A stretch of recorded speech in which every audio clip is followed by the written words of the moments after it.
വിഷയം കൊച്ചു പോരായ വിഷയത്തെ കുറിച്ച് സംസാരിക്കുകയാണ്. പതിനൊന്നും കഴിഞ്ഞു.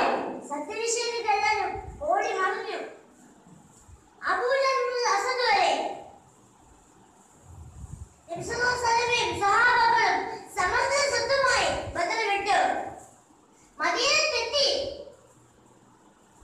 ബദറിന്റെ പരാജയം സത്യനിഷേധികൾക്ക് ഓർക്കാൻ പറ്റാത്തൊരു ഭയമായി പോയി. ഈമാനിന് മുമ്പിൽ അവർ ചിതറിപ്പോയി. ബദറിന്റെ പരാജയം അവർ പകരം നീട്ടാൻ അവർ തീരുമാനിച്ചു. 3000 സൈന്യങ്ങളും ഉൾക്കൊള്ളുന്ന അവർ ഉഹുദിൽ ഇറങ്ങി. പ്രവാചകന് വിവരം ലഭിച്ചു. പ്രവാചകൻ സൈന്യത്തെ സജ്ജമാക്കി. അപ്പോൾ അവിടെ ഒളിച്ചു കളി. ആ ബാലൻ അവിടെ നിന്ന് അണിയെ സാധനം വെച്ച് രക്ഷപ്പെട്ടുകൊണ്ടിരിക്കുകയായിരുന്നു. അത് സാലിബിൻ വാസിന്റെ സഹോദരനായ ഉമേറായിരുന്നു. അത് കൊച്ചുകുട്ടികളെയും ദുർബലമാരെയും യുദ്ധത്തിന് സമ്മതിക്കത്തില്ല. ആകെ ഒളിച്ചു കളി. ഉമേർ ശ്രദ്ധയിൽപ്പെട്ടു. ചോദിച്ചു, എന്താണ് ഒളിച്ചു കളി? സാധു പറഞ്ഞു, എന്നെയും ഈ യുദ്ധത്തിന് പങ്കെടുപ്പിക്കണം. ചിലപ്പോൾ അള്ളാഹുവിന്റെ കാവൽ കിട്ടിയാലോ? ഉമേർ പറഞ്ഞു, ഈ യുദ്ധത്തിന് പങ്കെടുക്കാം. ഉമേറിനെ കണ്ടു. ഉമേറിന്റെ കഥകൾ നിറഞ്ഞു. ഉമേർ മനസ്സോട് ചിന്തിച്ചു, നബിയുടെ തൃപ്തി തന്നെ അള്ളാഹുവിന്റെ തൃപ്തി. ഉമേറിന്റെ കഥകൾ നിറഞ്ഞു. ഉമേർ ഉറക്കെ കരഞ്ഞു. ഉമേർ സമ്മാനം നൽകി. ഇസ്ലാമിൽ എല്ലാവരെയും ഉമേർ വെട്ടിയറിഞ്ഞു. ഒരാളും ബാക്കി വെക്കാതെ എല്ലാവരെയും ചത്തൊടുക്കുകയാണ് ചെയ്തത്. ഉമേർ രക്തസാക്ഷിയാവാൻ കുറെ നേരം വേണ്ടി വന്നില്ല. ചില പഠനം നടത്തുന്നു.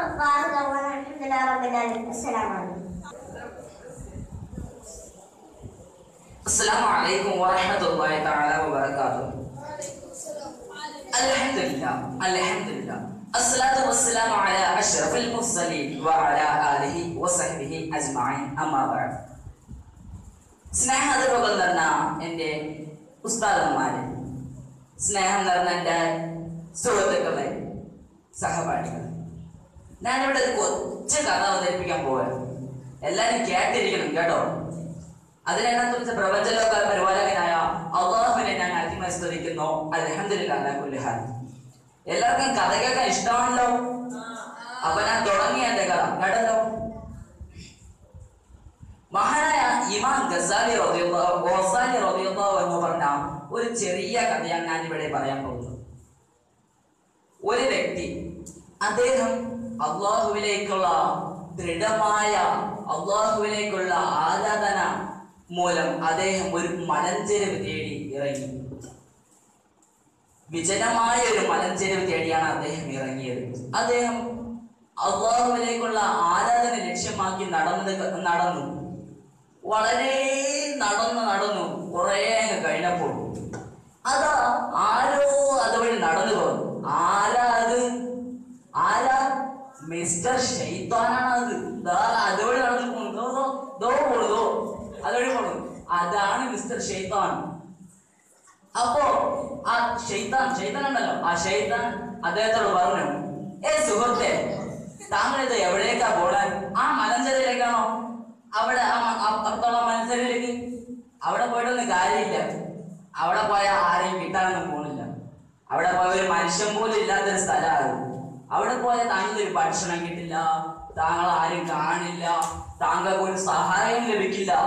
താങ്കൾ അതുകൊണ്ട് ഈ തീരുമാനം മാറ്റുന്നതായിരിക്കും ഉചിതം. ശൈത്താനെ മനസ്സിലാക്കി ശൈത്താന്റെ ട്രിക്ക് അദ്ദേഹത്തിന് പിടികിട്ടി. അപ്പൊ അദ്ദേഹം പറഞ്ഞു, ശൈത്താനെ വേണ്ട, ഞാൻ ഈ തീരുമാനം ഉറപ്പിച്ചു. അള്ളാഹുവിലേക്ക് ആരാധനയുമായി ഞാൻ മലഞ്ചെരുവിൽ കയറിയേ തീരൂ. എനിക്ക് ആ മലഞ്ചെരുവിൽ പോയേ തീരും. ഞാനത് പോയിരിക്കും. അഥവാ ഞാൻ പോകുന്ന വഴിയിൽ ആരെങ്കിലും എന്റെ വായിൽ നെയ്യ് തേൻ കിട്ടി വന്നാ ഞാൻ കഴിക്കും കേട്ടോ. വേറെ ആരും ഭക്ഷണം ഞാൻ കഴിക്കില്ല. നെയ്യന്റെ ഞാൻ കഴിക്കും, അതോർപ്പം ഞാൻ കഴിച്ചിരിക്കും. പിന്നെ അദ്ദേഹം നടന്നങ്ങ് പോയി, ഒരുപാട് നടന്നു. അപ്പൊ അവിടെ നിന്ന് ശൈത്താൻ സ്ഥലം വിട്ടു കേട്ടോ. അങ്ങനെ അദ്ദേഹം നടന്നു, ഒരുപാട് ദൂരം നടന്ന് തളർന്നു. അവസാനം നോക്കുമ്പോൾ അത് അവിടെ കൂടെ കുറെ യാത്രാ സംഘം പോകുന്നു. അവര് വഴിതെറ്റി വന്നതാകും എന്ന് അദ്ദേഹം വിചാരിച്ചു. പിന്നെ പതുക്കെ മലന്ന് തറയിൽ കിടന്നു. പിന്നെ അവര് ആ യാത്രാ സംഘം പതുക്കെ നടന്ന് അദ്ദേഹത്തിന്റെ അടുത്തെത്തി. എന്നിട്ട് പാവം വഴിതെറ്റി വന്നതാകാം, എന്തെങ്കിലും വിശപ്പോ ദാഹം കാരണമാകാം ബോധം വച്ച് കിടക്കുന്നത്. അപ്പോൾ ഇദ്ദേഹത്തിന്റെ വായിലേക്ക് നമുക്ക് തേനെണ്ണയും ഒഴിച്ചു കൊടുക്കാം. തേനെണ്ണയും ഒഴിക്കാൻ വേണ്ടി അദ്ദേഹത്തിന് വാ തുറക്കാൻ പറ്റില്ല. അവസാനം വലിച്ചു തുറക്കാൻ പറ്റില്ല. അപ്പൊ ഒരാൾ പറഞ്ഞു, ആ സഞ്ചരിക്കുന്ന കത്തിയും എടുക്ക്, ഇതെന്നെ വാ കുത്തി തുറക്കാം. അവസാനം അദ്ദേഹം കത്തി എടുത്തിട്ട് വാങ്ങി കുത്തി തുറക്കാൻ പറ്റില്ല. തുറക്കാൻ പെട്ടെന്ന് അദ്ദേഹം ചിരി വന്നു. അപ്പോൾ അദ്ദേഹം ആ യാത്രാ സംഘം പറഞ്ഞു, മനുഷ്യ തനിക്കെന്താ ഭ്രാന്താണ്? അപ്പോൾ അദ്ദേഹം പറഞ്ഞു, എനിക്ക് ഭ്രാന്തൊന്നുമില്ല സഹോദര, അള്ളാഹുവിലേക്കുള്ള ആരാധന ലക്ഷ്യമാക്കി ഞാൻ മലഞ്ചരവ് തേടി ഇറങ്ങിയതാണ്. അപ്പോഴവിടെ വെച്ച് നമ്മുടെ പ്രിയപ്പെട്ട ശൈത്താൻ അവകളെ കണ്ടത്. അങ്ങനെ അദ്ദേഹത്തിന്റെ കഥ മുഴുവൻ പൂർത്തിയാക്കി. നമുക്ക് ഇതിൽ നിന്ന് മനസ്സിലാക്കാമല്ലോ, അള്ളാഹുവിലേക്ക് ഒരു ഭാരം ഏൽപ്പിച്ചാൽ അത് പൂർണ്ണമായും നമുക്ക് പൂർത്തിയായി ലഭിക്കുമെന്ന്. ഇത്രയും പറഞ്ഞുകൊണ്ട് എന്റെ ഈ ചെറിയ കഥ ഞാൻ ഇവിടെ അവസാനിപ്പിക്കുന്നു.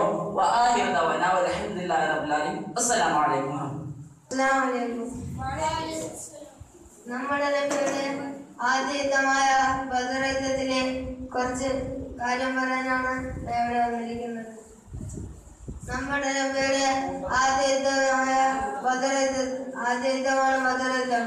ആ ബദർ മുസ്ലിങ്ങൾ ഒഴിവാക്കുന്നതിന് മുമ്പ് ഒരു കാര്യം നടന്നു. അത് നിങ്ങൾക്ക് അറിയാമെന്ന് ഞാൻ വിചാരിക്കുന്നു.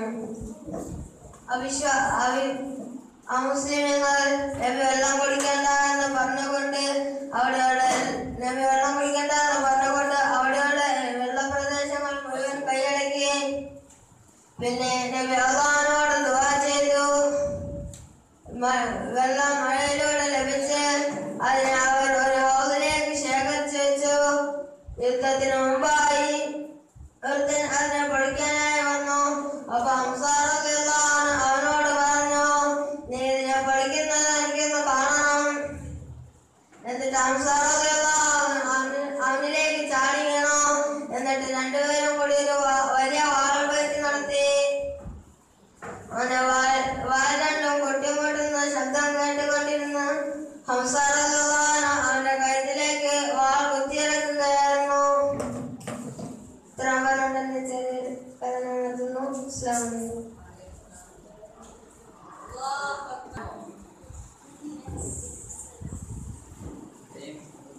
അസ്സലാമു അലൈക്കും വറഹ്മത്തുള്ളാഹി തആല വബറകാതുഹു. മനോഹരമായ കൊട്ടാരം. അവിടെ പണിക്കാരൊക്കെ അവരുടെ ജോലിയിൽ മുഴുകിയിരിക്കുന്നു. പല പണിക്കാരും അവർക്ക് നൽകിയ ജോലിയിൽ മാത്രവും ബാക്കിയുള്ളവർ അവർക്ക് എത്തുന്ന ജോലിയിൽ മുഴുകി പല സ്ഥലത്തും വ്യാപൃതരായിരിക്കുന്നു. ആ സമയത്ത് ഒരു സ്ത്രീ രാജാവിന്റെ കിടപ്പറ തൂക്കാനായി എത്തുകയാണ്. അങ്ങനെ രാജാവിന്റെ കിടപ്പറ അറ്റം മുതൽ ഇങ്ങറ്റം വരെ തൂത്തെത്തുന്ന സമയത്ത് രാജാവിന്റെ ആ മനോഹരമായ പരവതാനികൾ പട്ടുവിരിച്ച ആ മെത്ത കാണുകയാണ്. ആ മെത്തയിലേക്ക് ഒന്ന് ശ്രദ്ധിച്ചു നോക്കിയതിനു ശേഷം ഇവളുടെ മനസ്സങ്ങ് കവരുന്ന രീതിയിലായിരുന്നു ആ മെത്ത ഉണ്ടായിരുന്നത്. അങ്ങനെ അവൾ താഴെ ഇരുന്നു കൊണ്ട് ആ മെത്തയിലേക്ക് ചെറുതായിട്ട് തലവെച്ചൊന്ന് കടന്നു. എന്നിട്ട് അവളുടെ മനസ്സ് മന്ത്രിച്ചു. എന്ത് സുഖമാണ് ഇതിന് കിടക്കാൻ, രാജാവ് എന്നും നിദ്ര ഇതിനാണല്ലോ കഴിച്ചു കൂട്ടല് എന്ന് അവൾ മനസ്സിൽ മന്ത്രിച്ചു. കുറച്ചുകൂടെ കഴിഞ്ഞപ്പോൾ അവൾ നിവർത്തടിച്ചു നിന്നതിന് ശേഷം അവളുടെ മനസ്സ് പറഞ്ഞു, രാജാവ് കുറച്ചു കഴിഞ്ഞല്ലേ വരും, എനിക്കൊന്നിൽ കടന്നു നോക്കിയാൽ എന്നവൾ മനസ്സ് മന്ത്രിച്ചു. അവൾ നേരെ വന്ന് അതിൽ കിടന്നു. കുറച്ചു കഴിഞ്ഞപ്പോഴത്തേക്കും അവൾ മന്ദം അവളുടെ ഉറക്കത്തിലേക്ക് വഴുകി. രാജാവ് ആ കിടപ്പറയിലേക്ക് പെട്ടെന്ന് കയറി വരികയാണ്. രാജാവ് ഉത്കൃഷ്ടനായിക്കൊണ്ട് അവളെ ആ ചാട്ടവാറെടുത്ത് ഒരടി എടുത്തു. അവൾ നെറ്റി ഉണർന്നുകൊണ്ട് ഒന്ന് കരഞ്ഞു. രാജാവ് വീണ്ടും അവളെ താഴേക്ക് വലിച്ചിട്ട് മർദ്ദിക്കുകയുണ്ടായി. അവൾ മുട്ടിക്കരഞ്ഞുകൊണ്ടിരുന്നു. അവൾ അവശനായി. കുറച്ച് കഴിഞ്ഞതിന് ശേഷം അവളെ വീണ്ടും അടിക്കാൻ തുടങ്ങിയതും ആ സ്ത്രീ ചിരിക്കുകയുണ്ടായി. രാജാവ് അത് കണ്ട് പേടിച്ചു പോയി. രാജാവ് ചോദിച്ചു, ആ ചിരിക്കാനുള്ള കാരണത്തെ പറ്റി തേടുകയുണ്ടായി. അപ്പോൾ ആ സ്ത്രീ പറഞ്ഞു, ഞാൻ രാജാവിന്റെ കിടപ്പറയിൽ ഈ ഒരു സമയത്ത് കിടന്നതിന് വേണ്ടിയായിരുന്നു രാജാവിന്റെ ഈ ശിക്ഷ. എങ്കിൽ അള്ളാഹുവിന്റെ ഈ ലോകത്ത് രാജാവ് എത്ര നേരം ഇങ്ങനെ കിടന്നു സുഖിച്ചുകൂടെ ഉറങ്ങി. അങ്ങനെ അള്ളാഹുവിന്റെ അടുത്ത് ഈ രാജാവിന്റെ ശിക്ഷ എന്തായിരിക്കും എന്നോർത്തായിരുന്നു ഞാൻ കരഞ്ഞത്, ചിരിച്ചത് എന്ന് ആ സ്ത്രീ പറയുകയുണ്ടായി. അങ്ങനെ ഇത് കേട്ട രാജാവ് പേടിച്ചിട്ട് ആ രാജാധികാരം ഒഴിവാക്കി അള്ളാഹിനെ ആരാധിക്കാൻ മാത്രമായിട്ട് ആ രാജകൊട്ടാരത്തിൽ നിന്ന് ഇറങ്ങി പോവുകയാണ് ചെയ്തത്. സഹോദരങ്ങളെ, ഈ മഹാനവറുകൾ ആരെന്ന് വെച്ചാൽ ഇബ്രാഹിമിന് അദ്ഹം എന്നാണ് ഇദ്ദേഹത്തിന്റെ പേര്. ഇത്രയും പറഞ്ഞുകൊണ്ട് എന്റെ ഈ ചെറുക്കഥ അവസാനിപ്പിക്കുന്നു. അസ്സലാമു അലൈക്കും വറഹ്മത്തുള്ളാഹി തആല വബറകാതുഹു. സുലൈമാൻ നബിയുടെ സദസ്സ് 10,000 പേർ ഒരുമിച്ച് കൂടിയിരിക്കുന്നു. നബിയുടെ വായിൽ നിന്ന് വരുന്ന മുത്തുമണികളെ പതക്കിയെടുക്കുന്ന തിരക്കിലാണ് എല്ലാ ജനങ്ങളും. അങ്ങനെ ഇരിക്കെ ഒരു വ്യക്തി സുലൈമാൻ നബിയുടെ സദസ്സിലേക്ക് കയറി വന്നിട്ട് സദസ്സിലിരിക്കുന്ന ഒരു വ്യക്തിയിലേക്ക് തന്നെ തുറിച്ചു നോക്കി. ഒരുപാട് നേരം അങ്ങനെ തുറിച്ചു നോക്കിയതിനു ശേഷം അയാൾ ആ സദസ്സിൽ നിന്ന് ഇറങ്ങിപ്പോയി. അപ്പോൾ ആ സദസ്സിലിരിക്കുന്ന വ്യക്തി വന്നിട്ട് നബിയോട് ചോദിച്ചു, അല്ലയോ നബിയെ, ആ വന്നത് ആരാണ്? അപ്പോൾ നബി പറഞ്ഞു, ആ വന്നത് മലക്കുൽ മൗത്ത് അസ്രായീലാണ്. ഇത് കേട്ട ആ വ്യക്തിക്ക് അയാളുടെ കണ്ടമിടറി. അസ്രായീൽ എന്ന് കേട്ടപ്പോൾ, മലക്കുൽ മൗത്ത് അസ്രായീൽ എന്ന് കേട്ടപ്പോൾ അയാളുടെ കണ്ടമിടറി. അയാളുടെ ശരീരം വിയർക്കാനും തുടങ്ങുകയും ചെയ്തു.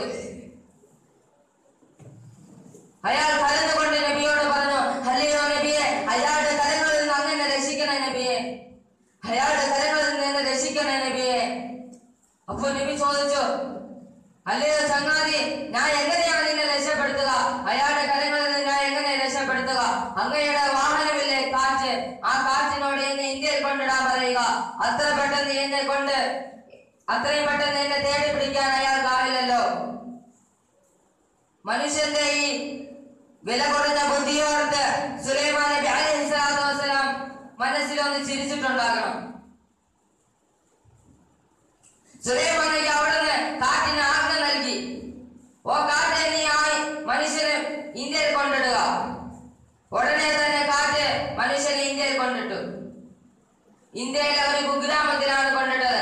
അല്പസമയം കഴിഞ്ഞപ്പോൾ അസ്രായീൽ അലൈഹിസ്സലാത്തു വസ്സലാം വീണ്ടും ആ സദസ്സിലേക്ക് വന്നു. അപ്പോൾ സുലൈമാൻ നബി അലൈഹിസ്സലാത്തു വസ്സലാം ചോദിച്ചു,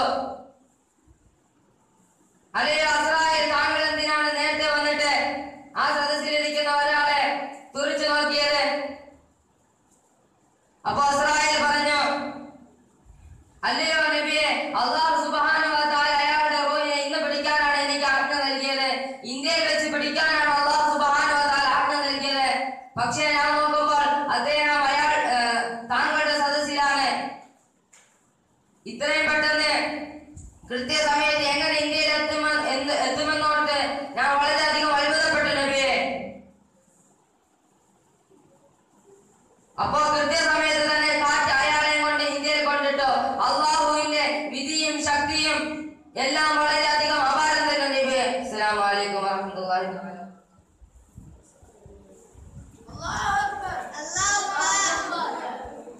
അസ്സലാമു അലൈക്കും. ഞാനിവിടെ വന്നിരിക്കുന്നത് ഒരു ചെറിയ കഥ പറയാനാണ്. നമ്മുടെ നബിയുടെ ആഗ്രഹമാണ് ഖത്താബിന്റെ മകൻ ഉമറോ ഹിഷാമിന്റെ മകൻ അമ്രോ മുസ്ലിമിലേക്ക് വരൽ എന്നുള്ളത്. അവസാനമായി നബി ദുആ ചെയ്തു, ഇവർ രണ്ടുപേരിൽ ആരെങ്കിലും മുസ്ലിമിലേക്ക് വരണമേ അല്ലാഹ്. ഈ സമയം ഉമർ വാൾ ഊരിപ്പിടിച്ചുക നബിയെ വധിക്കാൻ പോവുകയാണ്. അപ്പോൾ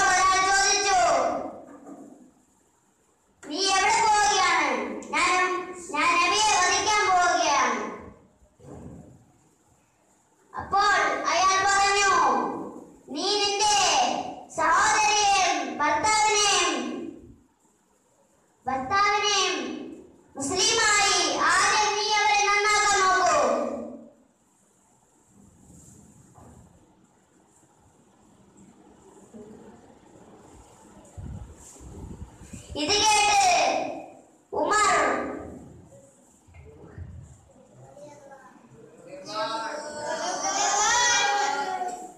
അവരിലേക്ക് പോയി.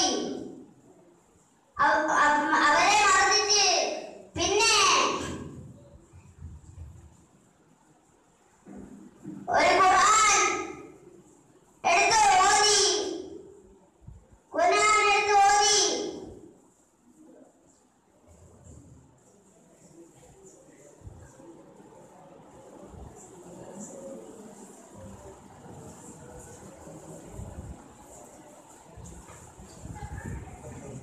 നബിയെ